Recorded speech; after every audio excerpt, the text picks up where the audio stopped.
no es un segmento de la piel por lo que se llama por una raíz periférica.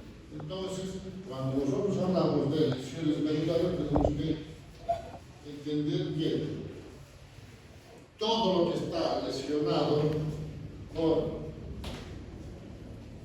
lesión, ¿no es cierto? El paciente va a tener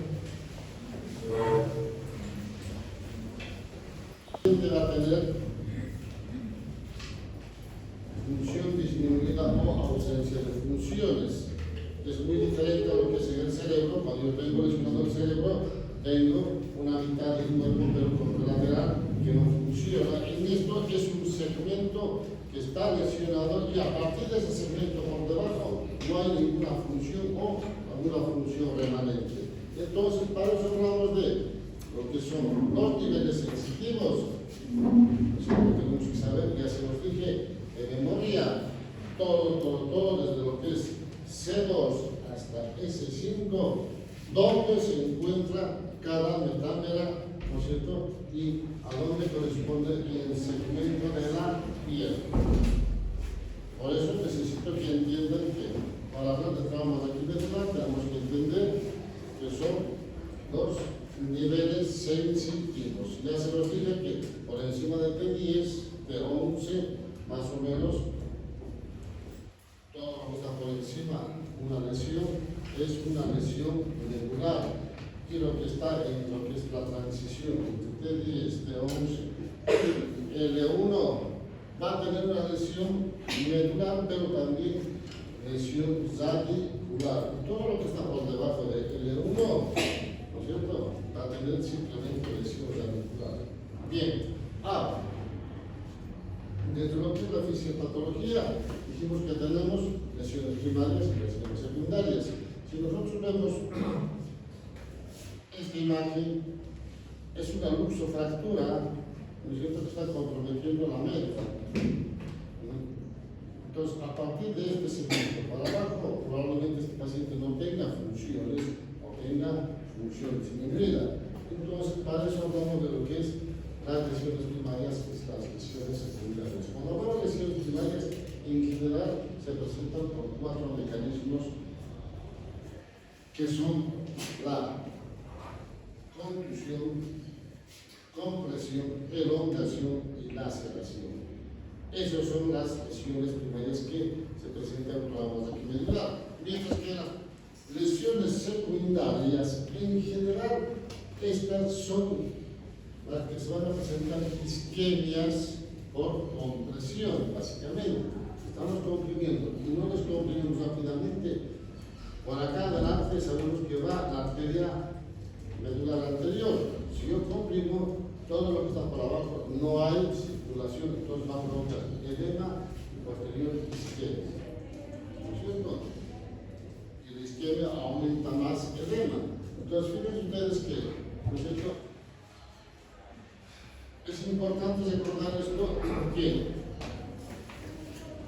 cuanto más rápido actuemos, ¿no es cierto?, en la recuperación y rehabilitación de los pacientes, ¿no es cierto?, vamos a ver que el paciente tiene más chances de poder recuperar sus funciones si es que todavía las tiene. Ahora, dentro de las lesiones que se presentan, vamos a hablar de lesiones completas y las lesiones incompletas. Cuando hablamos de lesiones completas, en general las funciones sensitivas y motoras por debajo de la lesión no existen, están ausentes. Eso en general se habla en la función en el ámbito médico como sección medular. Cuando hay una sección medular, el paciente no va a tener ninguna función ni sensitiva ni motora, y por mucho que hagamos las cirugías, el paciente no va a mejorar. Las cirugías en general se hacen estos ¿para qué? Simplemente para estabilizar la columna y poder movilizar precozmente la rehabilitación, ¿no es cierto?, y evitar otras complicaciones de la piel. Ahora, cuando son lesiones incompletas, sí, acá existe alguna función remanente, tanto de la función motora como sensitiva, ¿no es cierto?, por debajo de la lesión. Entonces, esto sí tiene mayor oportunidad, mayor chance de recuperar su función. ¿Por qué? Porque todavía hay fibras que están en función y esas las que hay que recuperar, y probablemente las que están circundantes podemos recuperar. Entonces, este paciente, cuanto más antes lo tenemos, ¿no es cierto?, más rápidamente lo rehabilitemos, este paciente por ahí va a tener mejor chance. Obviamente no va a quedar como una persona normal, que camina, que corre, que hace deporte, pero, ¿no es cierto?, se puede valer por sí mismo y tener la función que necesita para movilizarse. Bien, dentro de lo que son las lesiones completas, tenemos que entender que existen lesiones que van a afectar a qué? A la neurona motora superior y a la neurona motora inferior. Cuando hablamos de lesiones que van a afectar a la neurona motora superior, ¿cierto? Cuando hablamos de neurona motora superior, ¿cuáles son las lesiones que presentan los pacientes? En general, fíjense ustedes, lesiones van a estar directamente relacionadas con la médula, ¿no es cierto? Y en cuanto a la función vesical, va a haber una contracción del músculo, ¿no es cierto?, del trusor, alteraciones relacionadas. ¿Por qué? Porque hay una contracción y va a haber una dilatación progresiva de lo que son los uréteres, ¿no es cierto?, y dilatación pielocalicial. Obviamente los pacientes tienen mal problema. ¿Por qué? Porque está lesionada la médula. Ahora, cuando hablamos de la neurona motora inferior, la lesión es radicular, no es medular, es radicular. Entonces, acá va a estar lesionado las raíces, no la médula, y el músculo, en vez de contraerse, se va a dilatar, una flacidez, dilatación vesical. Va a haber infecciones urinarias a repetición, y estos generalmente tienen mejor pronóstico que el anterior. Obviamente, los que tienen lesiones medulares tienen espasticidad, son espásticos, mientras los que tienen lesiones radiculares son flácidos, una flacidez. Entonces, fíjense ustedes la diferencia de estos pacientes que tienen lesión completa. Tenemos que saber diferenciar entre lo que es la lesión de la neurona motora superior y la lesión de la neurona motora inferior, que eso ya lo llevaron ustedes en fisiología. Eso se llama fisiología, ¿no es cierto? Neurona motora superior y neurona motora inferior. Bien, existe la clasificación de Franklin para entender la lesión, ¿no es cierto?, de la médula, y tenemos la clasificación de A, B, C, D, E, ¿no es cierto? Cuando hablamos de lesión completa, tanto de la función motora como sensitiva, es el grupo A. Y si nosotros hablamos del grupo B, va a haber acá función motora ausente, pero va a haber alguna función sensitiva remanente, digamos, de la el paciente, digamos, de un sector, no mueve los pies, pero siente algo. Y el C, acá, sí va a tener alguna función motora sensitiva remanente, pero no útil.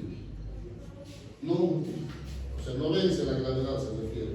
Mientras que el de acá, este sí, ya la función motora es mucho más eficiente, es más útil. Inclusive el paciente puede vencer la gravedad. Cuando hablamos de función que vence la gravedad, cuando está en decúbito dorsal, decimos que levante la mano, levanta. Está levantando, porque eso es levantar la gravedad, vencer la gravedad. O los pies levantamos y vence la gravedad. Y la función motora, que es sensitiva normal, está dentro del grupo E. A veces no lo hacen en ese momento, a veces por el dolor, pero después, cuando le pasamos analgésicos, levanta los pies y mueve. Siente normalmente, la tanto la función sensitiva y puede mover la función motora. Ahora, cuando nosotros hablamos de lesiones, tenemos que fijarnos y ver lo que es la función, la lesión a nivel cervical, dorsal, lumbar y sacro. Si yo veo esta lesión cervical, pero por encima de C4, el paciente con seguridad va a tener una cuadriplegia o tetraplegia. Si está por debajo, ya, el paciente, ¿no es cierto?, va a tener una cuadriplegia, pero por ahí alguna función, digamos, sensitiva presente, porque va a tener función en los hombros, va a tener movimiento de los hombros. Ahora, si es a nivel torácico, el paciente va a poder mover las manos, pero el nivel está a nivel dorsal y por debajo no hay ninguna función. Entonces el paciente va a poder mover los brazos, va a poder sentir, pero por debajo no hace nada. Estamos hablando de lesiones completas, ¿no es cierto? Y hablamos de lesiones de la neurona motora superior. Pero si nosotros seguimos bajando las lesiones y tenemos a nivel lumbar, esta sí va a ser una lesión de la neurona motora inferior. ¿Por qué? Porque va a tener, digamos, lesión radicular, pero no va a poder mover los miembros inferiores. Es por debajo del PN. Entonces, fíjense ustedes que por eso les decía que tenemos que aprender, necesariamente tenemos que aprender los niveles sensitivos de toda la distribución torácica y lumbar y cervical. Cuando hablamos de lesiones de los pacientes que tienen buen pronóstico, es que los pacientes a veces caen, ¿no es cierto?, se lastiman un poco la espalda, pero en general mueven todo. El detalle es que tenemos que saber examinar. La gran mayoría, por no decir todos, no examinan, son simplemente bien. De nuevo te levantas y caminas, ¿te puedes caminar? Sí, sí, pero no revisan esto. La región perianal. ¿Por qué? Porque muchas veces caen descentrados y se lesionan, ¿no es cierto? Y tenemos que buscar la sensibilidad perianal para ver si no está lesionado la parte sacra fundamentalmente, ¿no es cierto? Es muy importante porque si no examinamos, el paciente puede quedar, digamos, con lesiones, digamos, a futuro, pero a nivel sacro, no la función motora. Entonces, cuando nosotros hablamos de un paciente con traumas axilares con buen pronóstico, nos fijamos que mueva los pies, los brazos, pero tenemos que revisar que tenga el reflejo perianal presente. Y cuando son de mal pronóstico, en general son estos pacientes. ¿Por qué? Porque fíjense ustedes cómo está desplazado. Es una luxofractura lateral de este paciente y esto es igual. O fíjense ustedes una listesis cervical por trauma. Todos estos pacientes tienen un pronóstico, digamos, no tanto alentador. ¿Por qué? Porque esto está lesionando, comprimiendo la médula, esto lateralmente está lesionando y esto probablemente, como es muy abajo, está lesionando en la parte de lo que llamamos la neurona motora inferior, o sea, las raíces. Entonces, en estos pacientes podemos encontrar un priapismo, presencia de Babinski, ¿no es cierto?, ausencia motora distal, ausencia de reflejo pico-cavernoso, ausencia de reflejo anal superficial. Todo eso podemos tener cuando vemos este tipo de pacientes. ¿Por qué? Porque tienen lesión medular por, ¿no es cierto?, fractura de las vértebras que comprometen el canal medular. Ahora, cuando hablamos de lesiones incompletas, las anteriores eran las lesiones completas, ¿no es cierto? Ahora, cuando hablamos tipo de lesiones incompletas, tenemos que hablar de que existen lesiones que, ¿no es cierto?, afectan parcialmente a la médula. Dentro de esto tenemos a la lesión centromedular, a la hemisección medular o de bronce secuar, tenemos a la lesión del cordón anterior, del cordón posterior o a veces, digamos, las mixtas y lo que llamamos el síndrome de cabo de fila o síndrome de cola de caballo. Entonces, cuando yo hablo de lesiones centromedulares, ¿a qué me refiero? Es una afectación que por lesión de la columna va a provocar afectación a los miembros superiores. No afecta a los miembros inferiores. Cuando es muy severo sí puede afectar, pero en general afecta a los miembros superiores, ¿no es cierto? Y en general, ¿no es cierto?, es cuando hablamos donde existe una lesión a nivel central. Cuando hablamos a nivel central estamos refiriéndonos a lo que es la sustancia gris, ¿no es cierto?, porque en la médula la sustancia gris está en el medio y la sustancia blanca está en la periferia, al revés de la médula, que la sustancia gris está en la corteza y la sustancia blanca en el medio, ¿no es cierto? Acá hay una afectación de ¿qué? De la sustancia blanca. La sustancia blanca que está en la parte central y en general se presenta por hiperextensión de pacientes con estenosis o hipertrofia del ligamento amarillo. ¿Eso qué significa? Seguramente la gran mayoría de ustedes viaja en transporte público, ¿no es cierto? Muchas veces frena de golpe y ¿qué es lo que hacemos? Nos vamos para adelante y nos vamos para atrás, ¿cierto? Y tenemos un problema en la columna. Nos duele, sí, por el famoso latigazo que llamamos. Pero en general se pueden ustedes que la parte cervical, el canal medular es bastante amplio con relación a lo que es la parte dorsal y la parte lumbar. Entonces, por eso es que nosotros podemos girar la cabeza para un lado, para el otro, para atrás, para arriba, ¿no es cierto?, sin problema.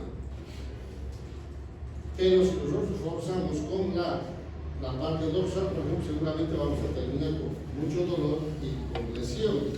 Y en la parte lumbar sí, también tenemos el canal medular un poco más amplio, pero la ventaja es que en la parte lumbar no tenemos médula, tenemos raíces, entonces podemos movilizarlos y la estructura de las vértebras es totalmente diferente con relación a la parte cervical, porque la parte cervical no resiste carga axial, no resiste carga pesada.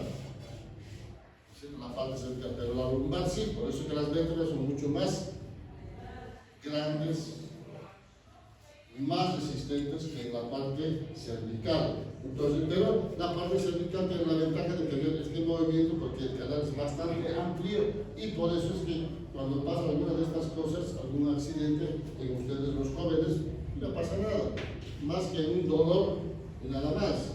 Pero en las personas de la tercera edad que tienen hipertrofia del ligamento, además de espondiloartrosis, el canal está prácticamente casi cerrado. Y ese movimiento de hiperextensión para atrás, ¿no es cierto?, comprime y lesiona la parte central. Entonces, eso es lo que va a provocar lo que llamamos lesión centromedular, ¿no es cierto? Ahora, el paciente va a tener problemas de movimiento porque la parte que está lesionada, las raíces van donde? A los miembros superiores. El resto, por ejemplo, va a poder, digamos, no sé, acá dice el apoyo de control vesical, sí, puede caminar, sí. Porque las funciones son para abajo. Ahora uno dirá, pero si está arriba lesionado, ¿y por qué no puede? Y a veces, cuando la lesión es bastante extensa, en general afecta también. No es que digamos no afecta, puede afectar, pero en general por una hiperextensión, ¿no es cierto?, no vemos, digamos, como en este esquema, lesión extensa, a veces muy pequeña, es muy puntual, entonces el resto sigue funcionando. Por eso es que cuando hablamos de lesiones centromedulares, siempre nos referimos a qué? Lesión de los miembros superiores.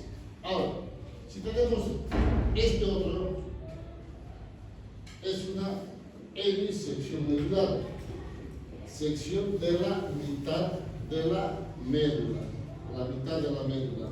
Entonces vemos acá que el detalle, para que entiendan mejor, vamos a ver. La hemisección medular, en general, estas son por trauma, por accidente normalmente.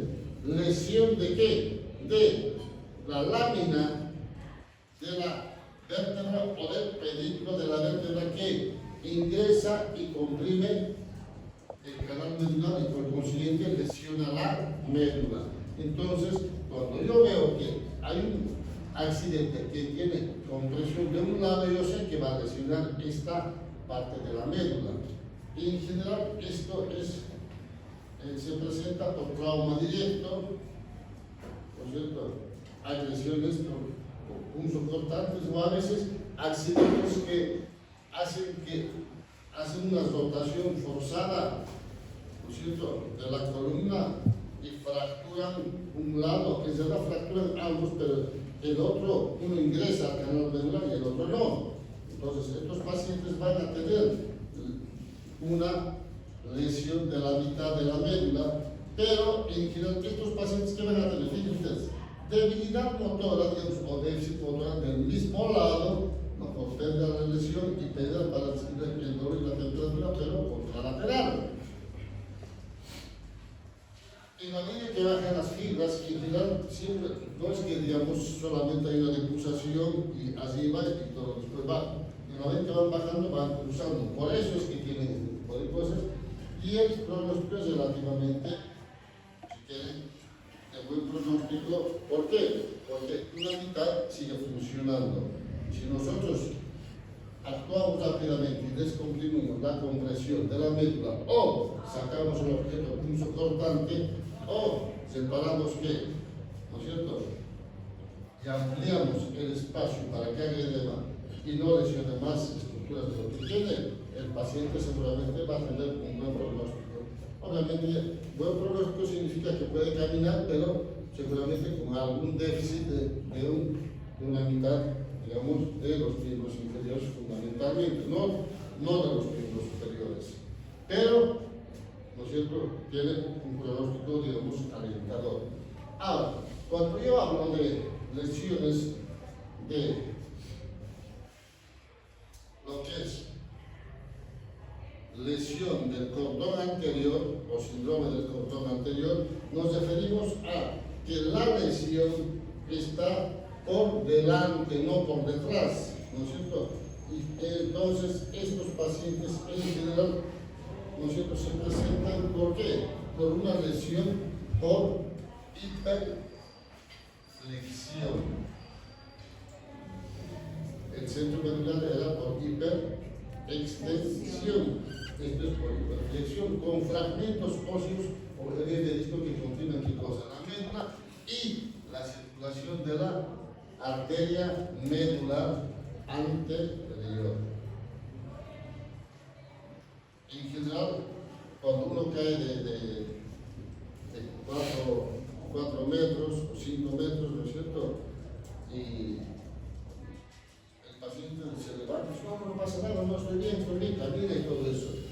Sí, pero después, poco a poco, empieza, ¿no es cierto?, con síntomas, empieza a sentir anestesia, dificultad motora. ¿Por qué? Porque un fragmento de la vértebra que se aplastó ingresa al canal medular y comprime esta parte. Entonces, el paciente, ¿no es cierto?, en ese momento, digamos, al principio como que está todo bien, pero poco a poco deja de sentir y a veces directamente después de la caída no puede mover nada y queda, digamos, parapléjico por debajo de la lesión o cuadripléjico si es por encima de, digamos, el 7. Cuando la lesión es a nivel cervical, siempre tenemos que pensar que va a haber lesiones en miembros superiores y lesiones en miembros inferiores, déficit motor y sensitivo. Pero si la lesión es dorsal, yo sé que va a poder mover los brazos, pero la parte de los miembros inferiores va a tener mucha dificultad. Entonces, ¿qué es lo que va a tener este paciente? Va a tener una anestesia disociada por la lesión, va a tener una hipoestesia termoalgésica por lesión del espinotalámico y ¿no? Se conserva la distribución entre dos puntos, la batiestesia y la sensibilidad profunda, que son funciones de los cordones posteriores, la parte de la sensibilidad. Necesito que entiendan esto. ¿Tienen un mal pronóstico de un 20% para recuperar sus funciones? Sí. Cuando la lesión es de inicio, en general no recuperan al 100%. Pero cuando el paciente está indemne, a pesar de tener compromiso del canal medular, podemos operar y recuperar casi al 100%. Pero recuerden ustedes que la parte motora no va a tener función, pero la parte sensitiva sí. Porque la parte sensitiva no está en la parte anterior, sino está en la parte posterior. ¿No es cierto? Entonces estas cosas las tenemos que entender cuando hablamos de lesiones, traumas medulares. Entonces, si nosotros hablamos de lesiones del cordón posterior, estos pacientes sí van a tener una alteración, una lesión de ¿qué? De la parte sensitiva. ¿No es cierto? Que dice, envuelve las curvas dorsales, se produce una pérdida de la sensación vibratoria y la propiocepción. Las otras funciones motoras, ¿no es cierto?, y sensitivas que también van por lateral, están conservadas. En general, estos pacientes, ¿no es cierto?, cuando hay una lesión a nivel cervical, estas van a tener, ¿qué cosa? Esa sensación que dice el paciente, doctor, es algo que me quema acá atrás, me quema los brazos, es como que estuviera en el fuego, tengo que ponerme paños fríos para descansar, para estar mejor. Sí. ¿Por qué? Porque es esta parte la que está lesionada, la parte posterior, la parte sensitiva, no la parte motora, porque la parte motora está dada por la parte anterior. Por eso es que estos pacientes van a tener esa sensación que dicen los pacientes, y tenemos que entender que cuando dicen esos síntomas, yo tengo que entender y buscar que hay alguna lesión en la parte posterior de la columna. Ahora existen esto que llamamos las mixtas, en general cuando el paciente, digamos, tiene una lesión importante que va a lesionar tanto la parte anterior como la parte posterior, en general, ¿no es cierto?, o tiene síntomas que no encajan en ninguno de los síntomas que hablamos. Entonces estas son las llamadas los síndromes mixtos, que tanto van a tener tanto lesión del cordón anterior como del cordón posterior, ¿no es cierto?, y dificultad para sentir y mover los miembros superiores o inferiores. Ahora, cuando hablamos de lesiones de la caudecina, en general nos referimos a qué. Estos pacientes en general tienen una causa o una conducta de tratamiento de urgencia. ¿Por qué? Porque estos pacientes en general, ¿no es cierto?, dicen acá, lesiones entre el cono medular y las raíces. Este es el cono medular y estas son las raíces. ¿No es cierto? ¿No es cierto? Trombosatas en el interior del canal espinal. ¿Hay una reflexa en miembros inferiores? Sí. Vejiga y los intestinos también. ¿Hay ausencia de la sensibilidad perianal? Sí. Lo que llamamos síndrome de, ¿no es cierto?, en silla de montar. Los reflejos pulmocavernosos y anales están ausentes. ¿No es cierto? Generalmente se presenta como una lesión neurológica incompleta. Asreflexia en miembros inferiores. Cuando hablamos de asreflexia, los reflejos osteotendinosos no están. ¿No es cierto? Normalmente, si hablamos de lesiones del cono medular, estos en general son son lesiones que van por trauma, por caída, por accidente, que van a lesionar ese segmento a nivel de T12L1 que está en el cono medular. El paciente sí va a tener problemas de control de esfínteres, ¿no es cierto? Pero fíjense ustedes, aparte de eso, va a tener también trastorno de la sensibilidad. Y en general, a veces aparecen tumores o metástasis que van a afectar este segmento. O simplemente, con trabajo pesado, hay una extrusión de una hernia de disco que va a comprimir esto. Si nosotros no corregimos esto, el paciente puede quedar definitivamente con trastornos de la vejiga de por vida. Ahora, si es una metástasis, probablemente sí, el paciente prácticamente está, digamos, ya con una lesión definida por lo que tiene es una metástasis. Pero si el paciente tiene una hernia de disco que está provocando esto y no tiene otra cosa, ¿no es cierto? Se tiene que hacer la cirugía de urgencia. Por eso es que si no liberamos y no sacamos el disco, el paciente va a tener lesión de por vida en este tipo de pacientes. Ahora, cuando es lesiones, las caudequinas llamadas lesiones del cono medular, sí, no hay problema. No hay problema, digamos, con relación a lo que es lesión del cono medular. Pero sí, hay problema si no resolvemos y no sacamos el disco, que en general, cuando hablamos de síndrome de la cola de caballo caudequina, nos referimos a una lesión a este nivel. ¿Por qué? Y en general, porque la gran mayoría de esta patología se presenta por una extrusión de una hernia de disco. Entonces, como verán, en general, tanto lo que es el síndrome de cono medular y síndrome de cola de caballo o caudequina dan la misma sintomatología con diferente, digamos, si quieren, causa. Bien. Ahora, cuando yo tengo un paciente en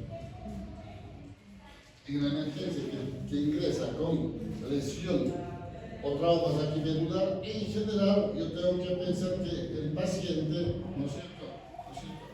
Que todo paciente, ya se los dije, que entre inconsciente o con estado o aliento etílico, alcohólico, ¿no es cierto?, debe ser considerado una lesión medular y se tiene que actuar así, inmovilizarlo rápidamente, ¿no es cierto? Y si yo tengo que el paciente tiene parestesias en la mano o en los pies, tengo que pensar que tiene un compromiso del canal medular. Obviamente, cuando hago el examen neurológico, si está consciente, hago las preguntas, todos los exámenes, y si está inconsciente, en general, no. ¿No es cierto? Cuando yo hago el examen neurológico, ¿qué es lo que debo entender y buscar? Primero, digamos, la fuerza motora, ¿no es cierto? El famoso ASIA, ¿no es cierto? ¿Qué más? Buscar los reflejos. El reflejo pulmocavernoso, el alarme, el rastariano, Babinski, buscar nivel sensitivo. Ver si no tiene alguna lesión, ¿no es cierto? Y obviamente, en todo esto, cuando yo tengo un paciente inconsciente, ¿no es cierto?, tengo que pensar en esto, en el shock medular. Si no pienso en esto, prácticamente me equivoco totalmente. ¿Por qué? Porque cuando yo hablo de shock medular, el paciente, ¿qué va a tener? Hipotensión y bradicardia. Es más o menos similar a lo que hablamos en T grave. En T grave, ¿qué es lo que debemos evitar?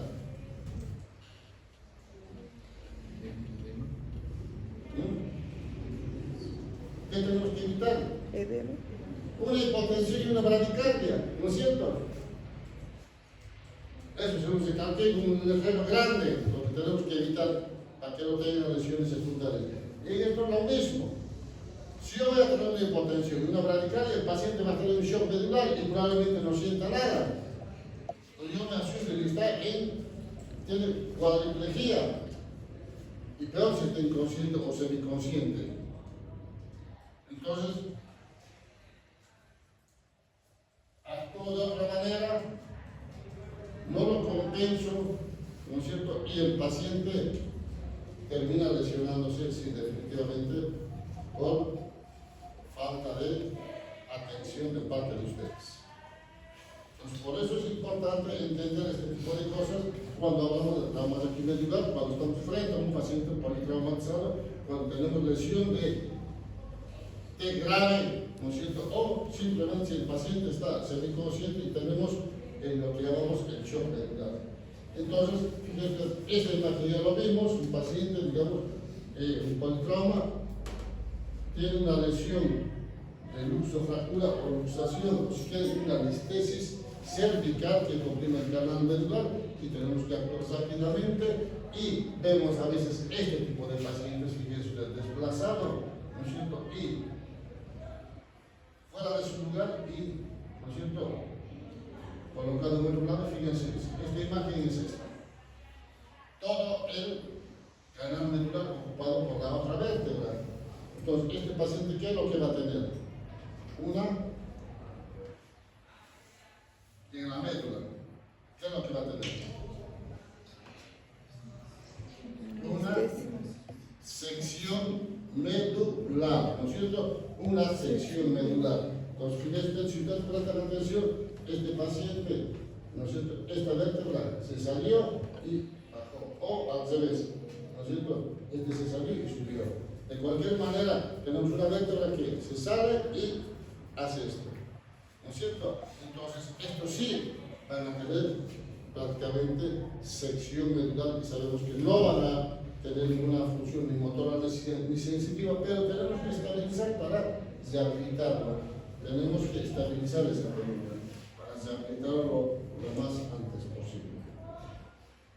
¿Cuál es el tratamiento de los pacientes? En general siempre es multidisciplinario, no es solamente la parte de neurocirujano. En general, ¿no es cierto?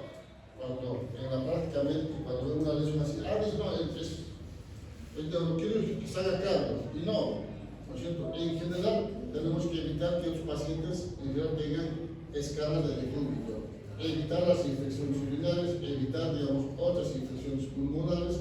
¿Por qué? Porque si yo, ¿no es cierto?, siempre pongo el ejemplo, si ustedes están sentados 3 horas conmigo, ¿no es cierto?, ¿qué es lo que hacen? ¿O qué es lo que sienten? En la parte posterior de los glúteos, una sensación de adormecimiento, ¿no es cierto? ¿Y qué es lo que se hacen ustedes? Moverse para un lado, para otro, para darle circulación, ¿no es cierto? Pero estos pacientes que tienen lesión, como no tienen la sensación, la sensibilidad, ¿no es cierto?, están totalmente apoyados, pues 1 hora, 2 horas, 3 horas, 24, ¿no es cierto?, 48 horas y se lesiona la piel. Por eso es que tenemos que entender que, ¿no es cierto?, tenemos que hacer los movimientos, digamos, de rotación, con poner 8 mantillas caras, que eviten estas lesiones. Las infecciones urinarias, como no funciona el músculo dentro de la vejiga, necesitamos una sonda vesical. Y la sonda vesical es digamos, una vía de provocar infecciones. Los problemas pulmonares, si son a nivel cervical, ¿no es cierto?, va a haber un problema porque ellos no van a poder ventilar adecuadamente. Entonces van a tener dificultades para expectorar. Pero si la lesión es mucho más abajo, probablemente sí van a poder respirar. Pero ya se nos dije que en general, para una buena ventilación necesitamos, ¿no es cierto?, los músculos respiratorios normales. ¿Cuál es el músculo principal de la ventilación? Y los músculos accesorios, los intercostales. En general, cuando hay lesión cervical, lo que se lesiona es el frénico. El frénico va a inervar a qué?